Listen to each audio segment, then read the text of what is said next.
to Jasveen Kaur of OT Potential, and we're going to be talking about aging in place.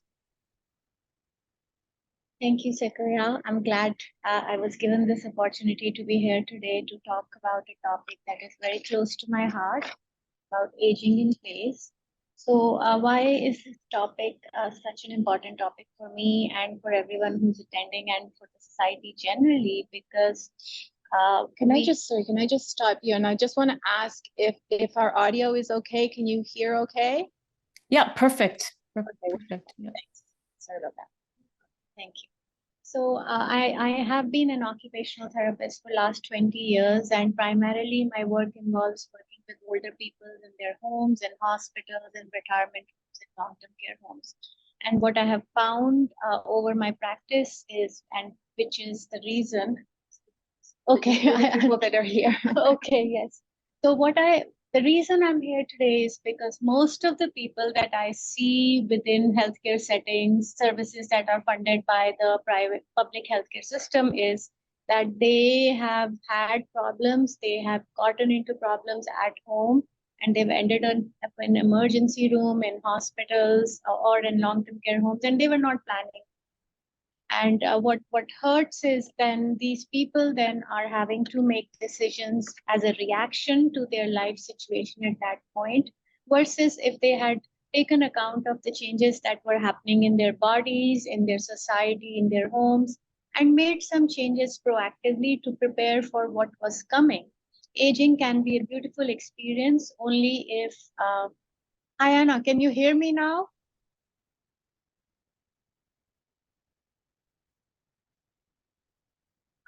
Anna, you're having a bit of trouble. I use 2 hearing aids and I have a little bit trouble hearing. Can you speak a little bit louder? Let me see if I can turn on the captions.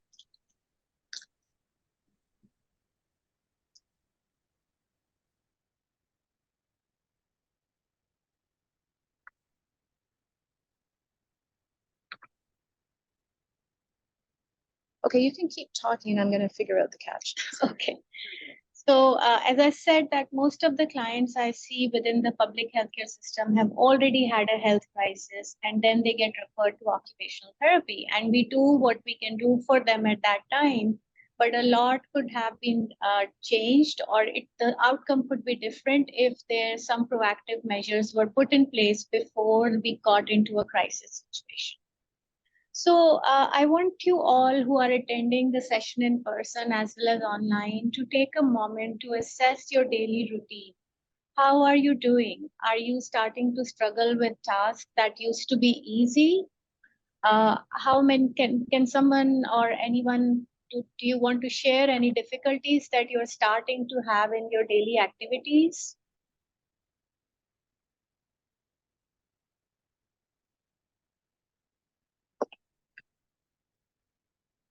You can put something in the chat if you like, or feel free to turn on your mic and share anything if you're comfortable with. Are you feeling steady on your feet?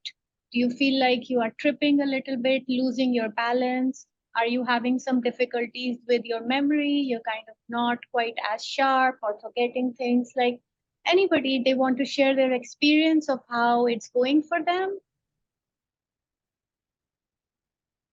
Okay, I'm going to keep going, but please share it, and then we are going to share if anything is shared with us. We're going to talk about it. So these changes can be detrimental to your health as you are aging, and we want to talk about what we can do to change that. So in terms of aging in place, what does that even mean? So if we start to look, hello. So aging in place is a concept which initially meant that we were encouraging people to think about where they wanted to live as they were getting older. And technically it meant aging in your own home, but we have kind of taken that concept a bit further down to talk about their preferred. Hi, Anna. So you're unsteady on your feet. We will talk about some options for you. Thanks for sharing that experience and being vulnerable in this group today. So I have to jump in one more time. Sorry. I was just told that there is going to be a fire alarm testing. We don't have to leave, but unfortunately it's going to go off. So just a heads up. okay, that's life. And again, things happen and we have to accept them and move on. So, aging in place was originally about encouraging or helping seniors to age in their own home or live in their own home in their golden years. But now we are starting to change that and look at how can we help our seniors to stay in their preferred place. So, it comes from the fact that I go and see a lot of patients, even in retirement homes and in long-term care homes, because even when they're living in those supported settings, they're still having difficulties. So it kind of goes in how we optimize your experience, doesn't matter where you are living. So in terms, when we look at the CMHC's website about housing option for seniors, a couple of options come up. It's about co-housing, where a bunch of family members or seniors, they're sharing a home, and it kind of reduces the cost and provides mutual benefits of companionship, helping each other with daily tasks and extra support in an emergency. They are co-ops, cooperative housing units. I have not seen many in York region, but I have seen some of them in Toronto, and there are waiting lists for them. But they are kind of helpful organizations that provide subsidized or reasonable housing options for seniors. There is life lease housing. An example would be Munchung Association. They have some life leases available for seniors. Okay, somebody. Housekeeping. Housekeeping can be a challenge for sure. Thanks for sharing, Dawn. Okay, so there is supportive housing. So supportive housing, there are some supportive housing options that are run by the government organizations, and some are private communities that where there is on-site support available. There are some social activities organized for seniors, like a nursing support would be available. A lot of them tend to be in City of Toronto. There are some in City of Vaughan and in York region, and there can be some cost associated with these services. Retirement homes are not-for-profit businesses, and they offer a full range of accommodation services and healthcare support for their residents. The costs can be quite, a bit of a burden for the families, for the clients. From what I've seen, it's $5,000 per month and plus for a room and meals, and once a week housekeeping. If you need any other care support on top of that, then each service is costed accordingly. Then there are the nursing homes or the long-term care homes that are run by government and co-funded by OHIP. And they do offer a holistic, full spectrum of services for residents. However, getting into a nursing home or long-term care home can be a very, very difficult process. There is a strict eligibility criteria. There are waiting lists for the homes. There is a cost as well, and you generally are sharing a room. The main thing is it's really, really difficult to get into them because of the waiting list. So what I find is that people are waiting for until like the last minute, when no combination of home-based services or retirement home services can support them, then only they get a bed into a long-term care home. So that's like the last option. And even if you will be able to get a place, it's not for everyone, and it's not going to happen when you want it. So those are the different options that are available in Ontario at the moment for seniors. Anyone has any questions at this point? Please let us know, or I'm going to keep going. Oh, Darlene has a question.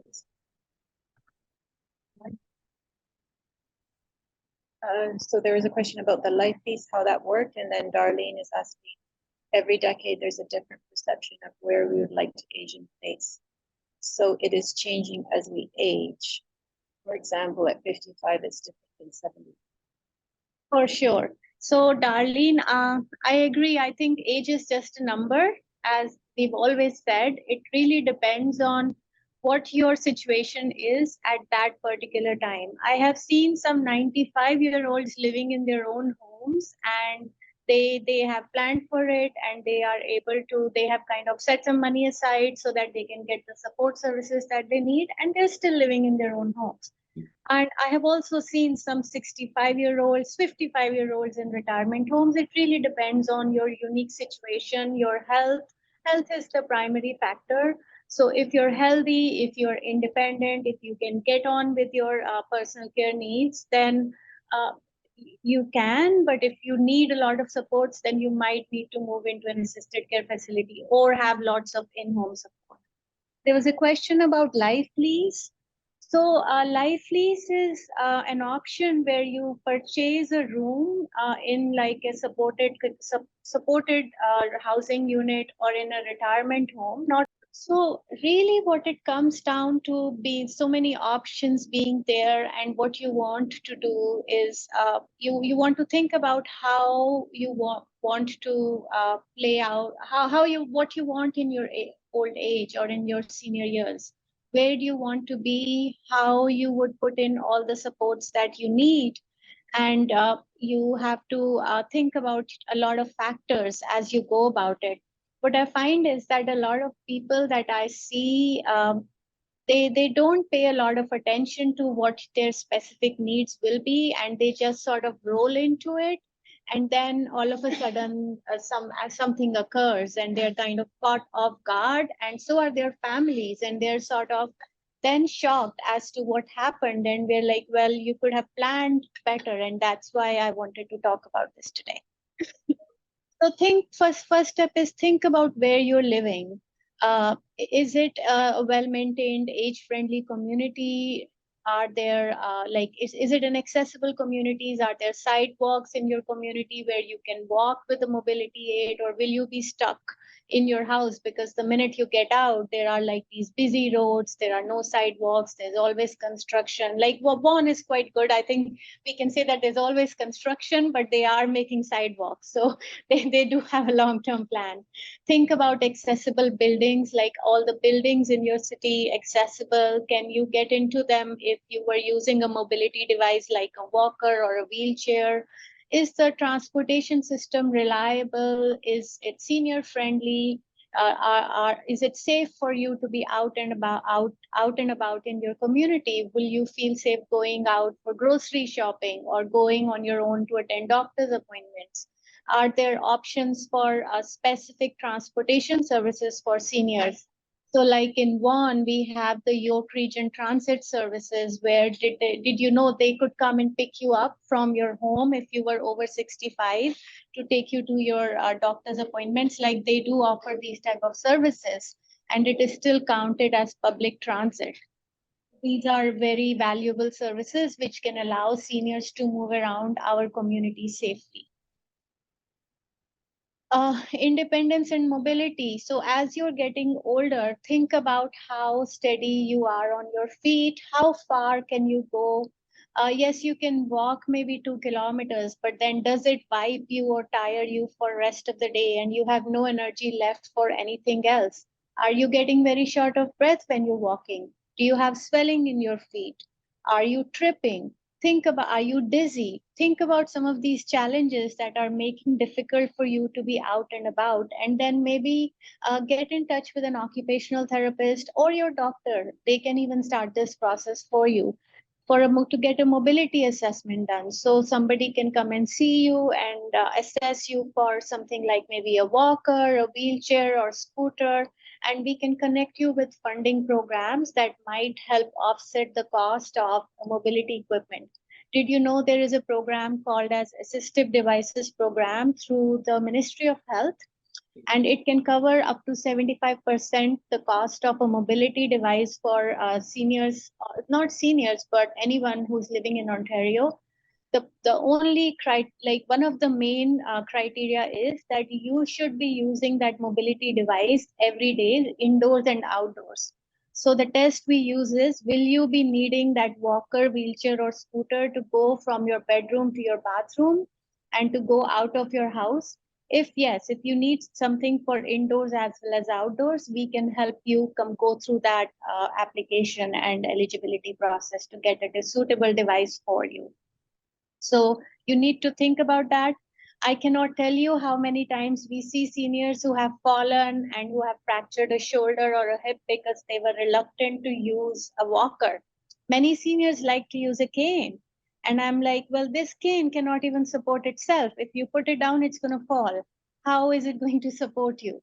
It's not really a very good option for a lot of seniors, but they continue to rely on that cane, and it puts a lot of stress on their wrists, their hands, their knees, and is not a good option for support when you need to walk, when you need a walking aid. Okay, so now we need to think about your home. So do you feel safe in your home?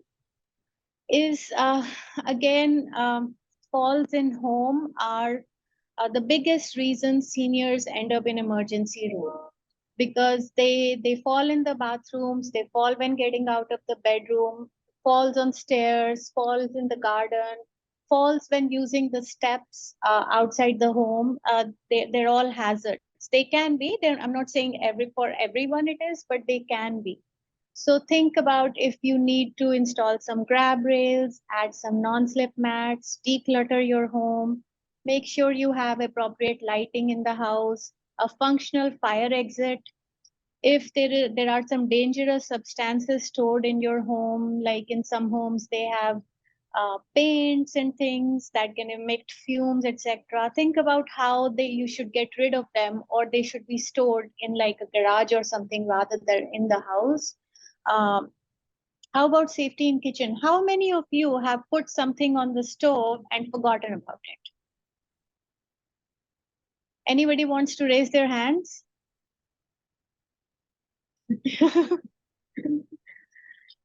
And this is a reason for starting a lot of fires in the home. And a simple tip that I give to people is that whenever you put something on the oven and you're about to leave it unattended, put an alarm on your oven. There's a timer. Put a timer on for 2 to 3 minutes. So it will beep and you will get reminded to attend to it. And this is a very simple trick that helps a lot of my clients. But safety in the kitchen with use of electrical appliances, toaster, etc., cooking something in the oven can be a risky situation for some people, especially if you are having some cognitive concerns. As somebody shared in the chat, ability to keep up with household duties like cooking, cleaning, laundry, outdoor maintenance, indoor maintenance can seem to be a much for everyone. It is for me as well. And for seniors, it can be a lot. So what do you do? What I find is that often people are a bit reluctant to hire the help that they need, and they want to keep on doing what they can. But that sometimes goes into the territory of being unsafe, being too tired after they've done everything, engaging in some risky practices. So, what I say is that the cost of hiring someone can seem like much in that moment, but over a longer period of time, it really is okay because you are getting everything done in a safe manner. You have the energy to do get on with your life. You're not falling. Everything is being done safely, and you're not ending up in emergency room because you fell while trying to clean or cut grass or take out weeds. And you're not ending up with like a lot of care bill because you got some help with your household duties. So think about that. uh, Bathroom safety. So um, are people starting to struggle with getting in and out of the bathtubs or showering? How anyone wants to share any difficulties they're having with that? So we see a lot of seniors who fall in the bathtub, who get stuck in the bathtub and are not able to get out, or they slip or trip and leading to some fractures. Sometimes one leg gets stuck as they are trying to get in and out of the bathtub, and they they hit their head on the edge of the bath. These can be easily avoidable, but if these type of accidents occur, they can have a detrimental effect on your health. So again, there are some basic things that can be done. Make sure you have some supportive grab rails on the walls around the tub to hold on to. Use a non-slip bath mat. Get a sturdy bath chair or shower chair to sit on when showering.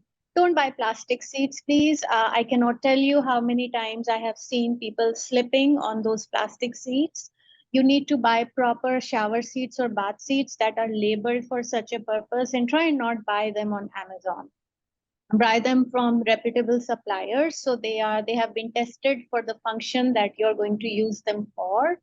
Uh, and think about water temperature. We have seen quite a few cases where people get burnt by extremely hot water temperature in winter. So did you know that you can decrease the setting of hot water in your furnace by just setting it down? So then the water that comes out of the tap won't be too hot. So that way you can avoid burns and scalds. DIY tasks into later years lead to many unplanned trips. Why? Because people overestimate their abilities and underestimate the risks. So changing light bulbs, install window cleaning, roof repairs, even weeding. I have seen many people who try to take the weeds out and they fall back and hit their heads. So, and I'm not saying that do not do any of these activities. We certainly want you to be able to do everything, but just be safe. So use proper tools and ensure someone is watching over you. We see quite a bit where somebody falls and nobody knew they were out weeding in the garden, and they are knocked out, or they're not able to reach their phone and call for help, and they are lying there on the floor in their bathroom or in their garden for hours. So we don't want that. Make sure somebody knows where you are, what you're doing, so they can check on you, and use proper tools. So mental health, like physical health is very important as you're aging, so is your mental health. And there are lots of community services that you can engage with, as well as your family and friends, to stay mentally healthy. So stay connected to your family, friends, and community. Attend events as they occur in the community to stay connected to a wide variety of people, so that you're not just relying on one person or just on your family for support. You have a wide range of people to interact with. It keeps you sharp, it keeps your heart healthy, and it just keeps you purposefully engaged in the society. There are lots of senior centers and public library. We are fortunate here in Canada, especially in Vaughan. There are senior centers everywhere, or community centers, and they provide lots of programming during the day for seniors. A lot of this programming is very reasonably priced, and there are like whole spectrum of services, attending services which offer physical activities, social activities, emotional support.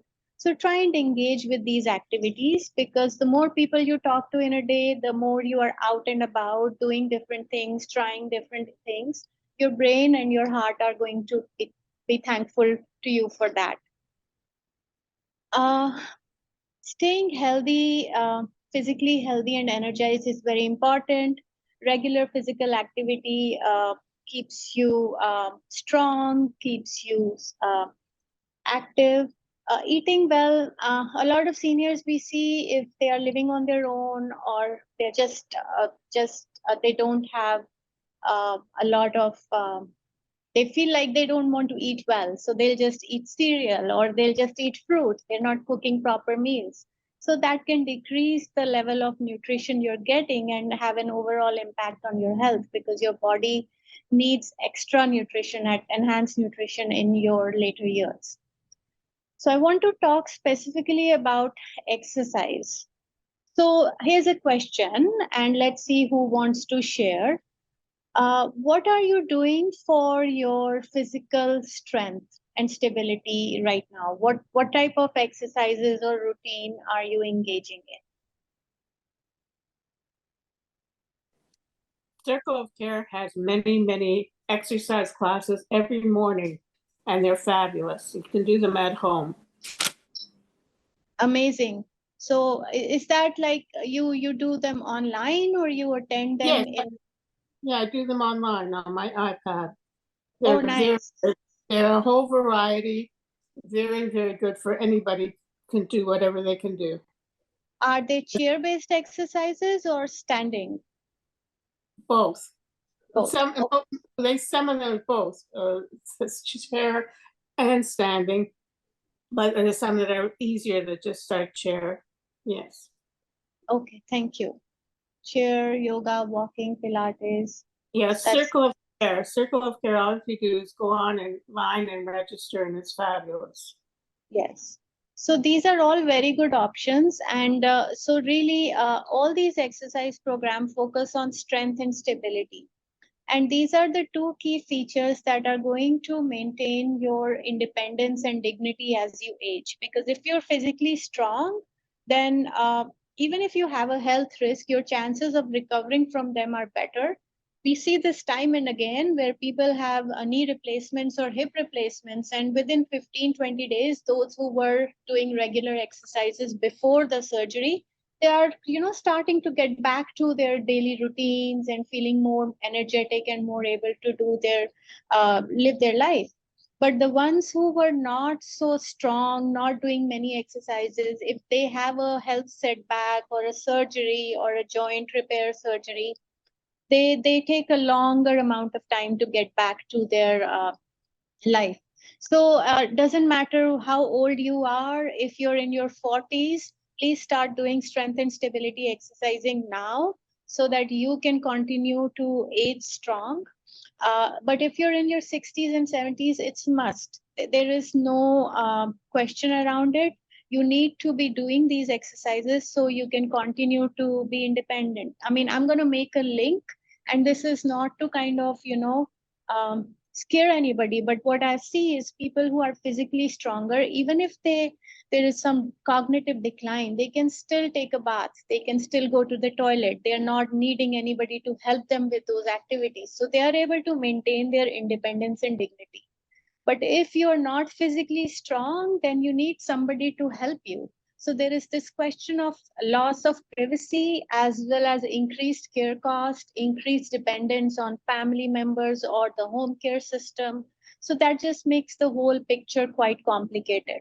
So try to engage in physical activity right now to sort of ensure yourself in your future against some of these problems. Now, cognitive function is equally important. I would say it's even more important. Okay. Life lease accommodation. Shu, could you email me and we can share that later on, because I have a lot of stuff to cover, but I can certainly give you more information if you send me an email. I will share my contact details at the end of the presentation. Thank you. So maintaining cognitive function is very important for seniors because cognitive decline then leads to memory loss, decreased ability to learn, and decreased ability to make decisions. It can put you in risky situations later on in life. But what we know about cognitive decline is that some of this is preventable and some of this is not. A lot is related to our physical health. So we generally say that what is good for your heart is also good for your brain in terms of exercise. So if you are engaging in strength training, if you are engaging in cardio activities, if you're doing balance activities like Tai Chi or endurance activities like yoga, what it's going to do is it's going to make new neuronal connections in your brain. So there was a time when we believed that you were born with the brain you were born with and nothing could be changed. But now we know that we can make connections and make new changes and new neurons or cells in our brain with appropriate interventions. And one of the most important interventions is physical activity. So that's why we say that somebody who's had a concussion, we used to recommend that they stay in bed. Now we say you need to start engaging in an exercise program under somebody, a healthcare practitioner supervision. It's the same thing in seniors. So being like having retired from work, being at home, having more time at hand is an opportunity to engage in more of these activities and not an opportunity to sit in front of the TV or on the couch. People who tend to do that are the ones who I see who kind of develop more cognitive issues, more physical issues, and difficulties with managing their lives. The ones who stay physically active, they tend to stay cognitively more sharp as well. So there are some specific activities that you can do, like engaging in regular exercise, eating a balanced diet. Heart-friendly diet is Mediterranean diet, and guess what? That diet is shown to be healthy for your brain as well. Quality of sleep. So make sure you're sleeping at the right time every day. You are sleeping uninterrupted. If there is anything that's coming in the way of good sleep, go and talk to a healthcare practitioner. If your bladder is keeping you up at night several times, go and see your doctor. There can be some medications given for that, because if your sleep gets compromised, then that's going to affect everything else in your life. You need to be engaging in brain stimulating activities, which can be the physical activities. Also, there are these computer-based programs that you can do, like Sudoku, and there are some other programs that I can provide further information on if anybody is interested via email, that you can engage in to preserve their cognitive function. Another thing I want to touch is about managing chronic diseases. So chronic diseases like type 2 diabetes, high blood pressure, midlife obesity, smoking, depression, they are related to adverse effects for the cognitive function or for our brain, because they have a direct effect on the health of our brain. So you need to manage, if you're in your 30s, 40s, 50s, 60s, 70s and beyond, and you have these diseases, you need to manage them now. You need to make sure that your numbers are looking good, you're taking the medications, you are doing everything that your healthcare team is asking you to do to contain that chronic disease, because these diseases have a direct effect on your brain. We know that people who have high blood pressure or who have diabetes, they tend to have these changes in their brain where their gray matter starts turning into white plaques, and those are the changes that reflect to like dementia or Alzheimer's disease. So you need to be paying attention to how well you're managing these diseases right now, so that your cognitive function can be maintained later on in life. Here is a link here. So I want to share this.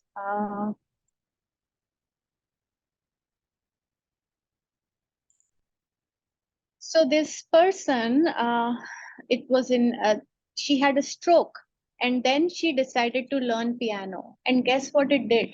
It enhanced her recovery, because when you are learning something new, neuronal connections are being made in your, stop sending me ads.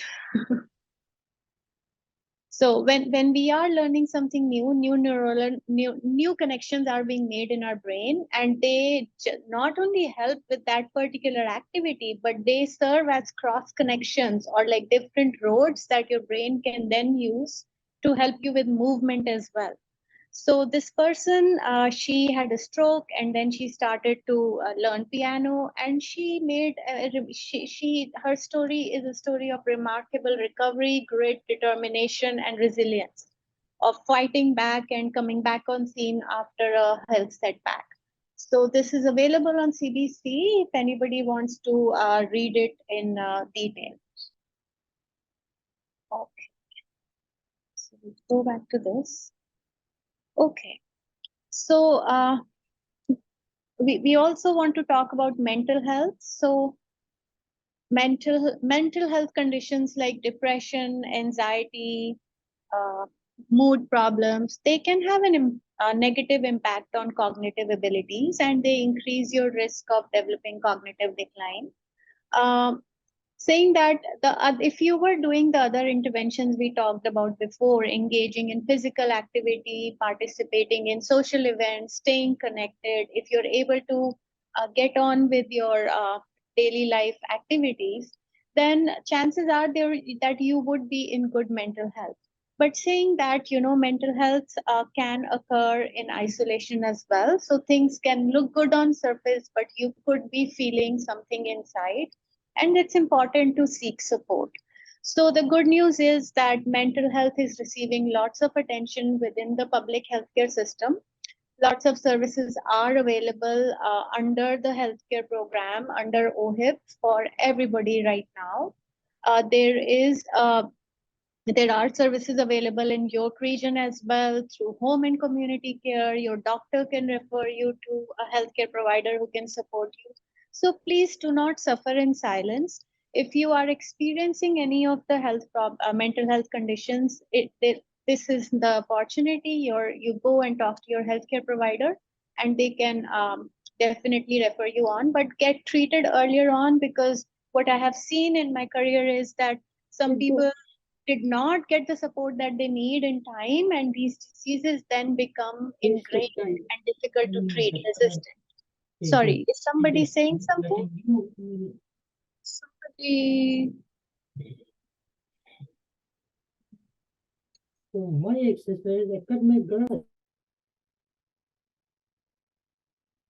Shall I continue?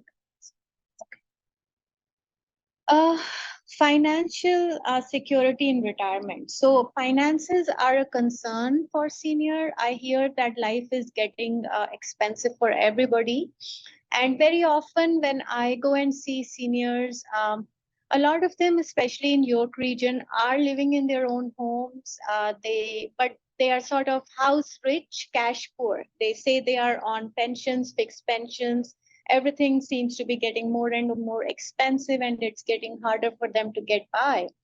And sometimes they tend to use that reason as for not buying the medications or the healthy food, or even getting assistive devices that they need, or engaging in any of the social activities. And I understand that. But I think there comes a point where the risk of not doing anything is far more than if you did take some action. So uh, how do you find the money that you need for your senior years? And that can only happen with appropriate planning. So when you're in your 40s, 50s, 60s, 70s, whatever, I don't know, you have to start now. I think the best time to start to do anything is today, because the yesterday is gone and future is not here yet. So we can start today wherever we are. Think about what your expenses are. How can you liquidate some of your assets because you need it right now? A lot of people think about their children, their grandchildren. Well, guess what? They will live the life that they will live. They will have their own opportunities, but you need to plan for yourself right now, because these other people that you're saving your money for are busy with their lives. They don't really need your money. What they need is that you can take care of yourself. You don't get into an accident. You don't get into a crisis, so that you can live your life and they can live your life. Nobody likes having to, give up work, not being able to take care of their children, and being in a hospital because this elderly person who's a mom, dad, or mother-in-law, father-in-law refuses to spend any money on their care, and therefore their health is deteriorating and now they're stuck. And I have seen this happen every week in my practice. So that's why I'm telling you, think about what you need to spend your money on, and make arrangements for your care, maintain your lifestyle, and liquidate your assets. And I'm not a financial advisor, I cannot tell you how to do that, but this is what will make it easier for you to live a good quality of life, to have a good quality of life, and give peace of mind to your children and family members as well. Now, planning for the future is part of this whole thing. So you have to start thinking about your future, where you're now, where you see yourself 2 years down the line, 5 years down the line, 10 years down the line. Many people say, I don't know how to plan. It's like when our children are born, we start saving for their RESPs and we start doing all these things. We don't really know what they're going to do with that money or whether they'll go to college or not, but we just plan for it. It's the same way. If you have planned for something, you have a direction. If you haven't planned for anything and something happens, you don't know where to start. Consider the unexpected. Think of the worst case scenarios and plan for that, and you will be well prepared for most of your life. So take home messages would be that as you are aging, whatever point in life you are at, live the life that you want to live, get the supports that you need, and stay connected and engaged with your peers, with your society, within your local community, within your family and friends. So you feel there is a purpose in life, and you are you are kind of making a valuable contribution to the society. So how can I help you, or really any other occupational therapist? How can they help you? We can help. We typically do home safety assessments. We visit people in their homes, and we kind of assess their home environment. We tell them what can be risky for them, what they can do. We give them information on community resources. The only problem is that we see people once an accident has always occurred. Typically, that's when our public healthcare system kicks into place. And I'm asking you today to kind of to take action now so you don't get into that crisis situation later on. That's what I'm asking you to do. Get a personalized plan. So think about if you are thinking of moving into a retirement home, sit with somebody that you trust, whether it's me or another healthcare provider, and think about where you would like to be, what can you afford, who is available to help you. And we can then connect you with community resources that you can trust, who would help you with planning for your later years. I offer strength and stability workshops that are suitable for seniors. As somebody mentioned in the chat, there are workshops available through Circle of Care, through YWCA as well. So join a workshop that can help you kind of move beyond if your current physical state. If you're looking for a suitable mobility device, I am an ADP authorizer and I can assess you for eligibility for under the ADP program, or if you're on ODSP, we can approach that program to help you get a suitable mobility device. That is if you meet the eligibility criteria. We can do cognitive assessments. So if you're experiencing some cognitive challenges, you're not feeling quite sharp, your memory isn't very good, you are starting to get lost a little bit when you're outdoors, then I can do a detailed assessment of your cognitive function and then offer specific treatment activities that can help you in maintaining your brain function. So remember that cognitive function is related to your brain health. So you have to do a whole spectrum of activities to maintain your brain health, which includes physical activities, lifestyle activities, brain stimulation activities, and some therapeutic exercises to maintain your brain function. So we can certainly look at that. And case management. So this is very important because very often I have come across families who are in a crisis situation. They don't know how to move forward in terms of the assistance their family members need, which setting this assistance should be provided into, whether it should be within their home, in a long-term care setting or retirement home setting, and how to go about getting that assistance.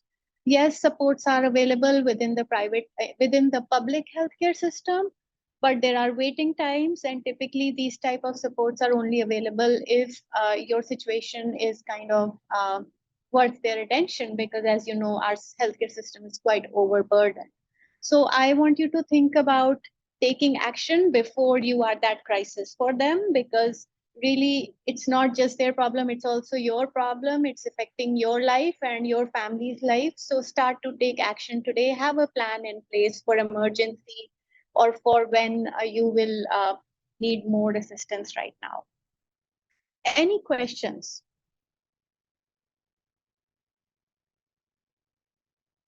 So I have some cards here. People who are attending in person can take the cards. And the ones who are attending virtually, if you would like to get information about anything in more detail, because this is a huge topic, I could only just really touch it very superficially in this presentation, then you can email me or go on the website and get more information.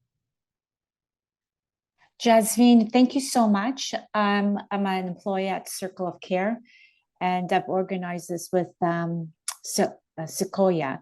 So thank you so much. We have a great attendance today. It's been really fantastic. Subject is very relevant, and I want to say thank you so much on behalf of everyone. Thank you, Deborah. Thank you so Thanks, much. Deborah. I'm pleased to be here. Nice to have everybody from Circle of Care joining us today.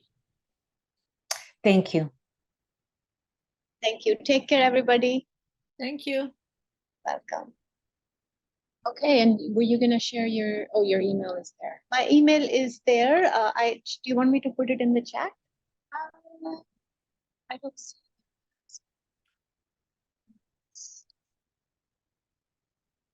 Okay, there you go. Sequoia, or you, if you want to email it to me, then I can forward it to clients who may be interested Okay, in your Good yeah, idea. Okay. Yeah. Thank you. Thank you so Okay, much. Thanks, everyone. Take care, everyone. Bye.